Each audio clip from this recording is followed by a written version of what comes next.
T'es au milieu de nulle part et tu croises une bouteille de lessive en train de flotter, un baril de pétrole en train de rouiller. Et ça, c'est assez choquant en fait.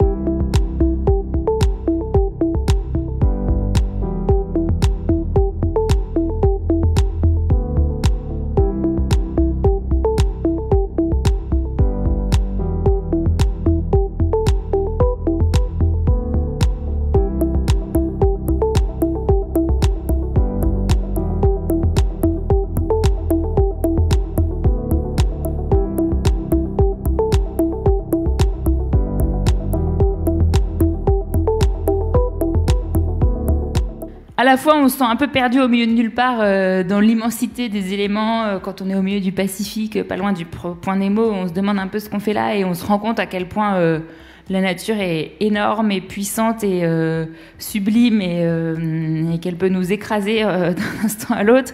Et en même temps, on se dit quand même que c'est pas si grand que ça et que, enfin, alors c'est pareil, c'est peut-être un peu un poncif et tout, mais j'ai vu des déchets jusqu'au milieu du Pacifique, jusqu'au milieu de l'Atlantique. Enfin, t'es au milieu de nulle part et tu croises une bouteille de lessive en train de flotter, un baril de pétrole en train de rouiller.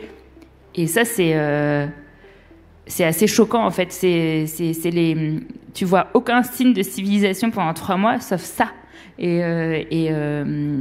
J'ai pas porté particulièrement de projet environnemental à travers. Enfin, t'es bien placé pour le connaître à travers ce projet de Vendée Globe, mais c'est quand même de se rendre compte à quel point la planète est petite et à quel point même au milieu de nulle part il y a des signes de notre présence sur Terre et notre présence pas toujours positive. Et ben ça c'est un peu triste.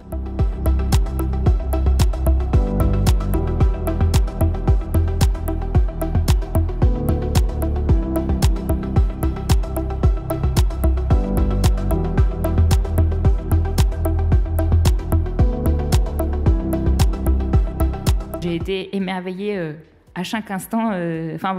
J'ai beaucoup pensé notamment à ma grand-mère Granny qui passait sa vie à dire « Oh, que la lumière est belle !» Et tous les jours, 10 fois par jour, 20 fois par jour, c'était « Oh, que la lumière est belle !» et enfin voilà, un nuage, un petit scintillement sur l'eau. Enfin, c'est vrai que c'est que de la flotte, c'est que de l'eau, mais c'est tout le temps changeant et c'est magnifique. Et moi, c'est ça qui m'a porté, même dans les moments de détresse psychologique où j'étais pas bien dans ma peau, c'est toujours ça qui m'a porté et qui m'a permis de retrouver le sourire et de profiter de ce que j'étais en train de vivre.